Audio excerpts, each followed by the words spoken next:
কাল্লা সায়ালামুন।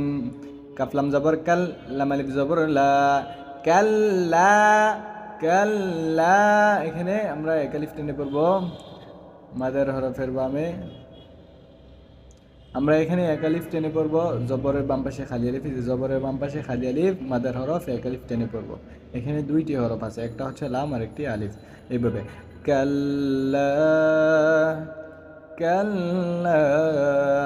Scene জবর সা, ইয়া আইন জবর ইয়া, সায়া সায়া, লাম জবর লা, সায়া লা, মিম ওয়া পেশ মু, সায়ালামু, নুন জবর না, সায়ালামুনা। আমরা নুনকে সাকিন করে দিব, অক্ফের চিহ্ন আসছে, নুনকে সাকিন করে দিয়ে এইভাবে পড়ব, সায়ালামুন।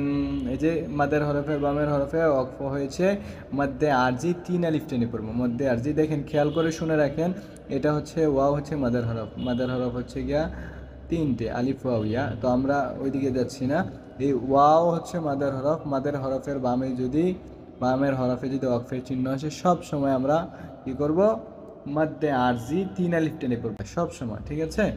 তো আমরা শুরু থেকে আবার পড়ি একসাথে, সকলে একসাথে।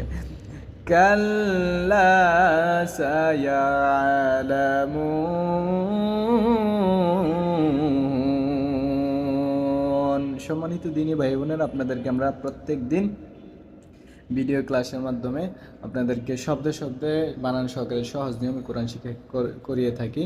তো আপনারা যারা আমাদের চ্যানেল দেখবেন, সকলে সাবস্ক্রাইব করে দিবেন আপনি যদি সহি শুদ্ধভাবে কোরআন শিখতে চান, এবং সকলে লাইক করে দিবেন, শেয়ার করে দিবেন।